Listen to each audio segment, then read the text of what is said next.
the food that felt safe. It never felt dangerous in the beginning. It felt safe, familiar, almost comforting, like something you could trust without thinking. The bright lights glowing on a long road, the smell of fries drifting through the air, the promise that in just a few minutes you'd feel full, calm, and okay again. And that's how American food entered people's lives, not as a problem, but as a solution. Because when you're tired, busy, stressed, or just hungry, the last thing you want is a lecture about health. You want something quick, something that tastes good, something that works. And this food did exactly that. It showed up at birthday parties, road trips, school lunches, late nights, and lonely moments. It fed kids fast, comforted adults quietly, and asked for nothing except another bite. And because it felt normal, nobody questioned it, nobody stopped to wonder why it tasted so good every single time, why it was everywhere, why the portions kept getting bigger, and why craving it felt stronger than hunger itself, until one uncomfortable thought slowly crept in, the kind you try to ignore. Because if this food feels so good, so comforting, so familiar, why does it leave so many people feeling tired, heavy, unhealthy, and stuck later? And why is the same food shaping diets all over the world? And here's the part that changes everything. What if the comfort you feel isn't natural at all?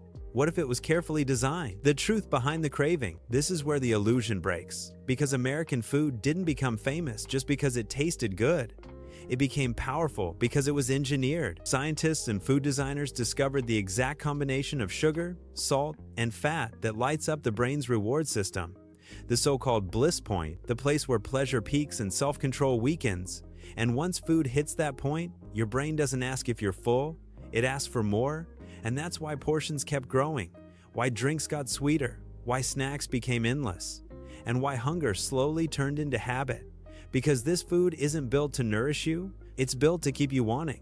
And when food is ultra-processed, stripped of fiber, packed with additives, and designed to last forever on shelves, the body struggles to process it, leading to energy crashes, weight gain, inflammation, diabetes, heart disease, and kids developing problems adults never had at that age. And yet the brands kept spreading, not because people were healthier, but because the system rewarded speed, consistency, and profit, selling familiarity instead of nutrition, convenience instead of balance. And suddenly food wasn't something you prepared. It was something you consumed automatically, and the most famous food in the world wasn't feeding people anymore. It was training them, and that leads to the biggest question of all. If the food is designed this way, is it really your fault? The real problem. Here's the truth most people never hear. American food itself isn't evil. The real problem is a system that rewards eating fast instead of eating well, a system that values profit over nourishment and convenience over health, a system that fits perfectly into a world that's tired, busy, stressed, and overwhelmed. And that's why these brands became global giants, not because they're the healthiest, but because they're predictable, emotional, and everywhere. They sell comfort, nostalgia, and habit. And once you understand that, the blame shifts.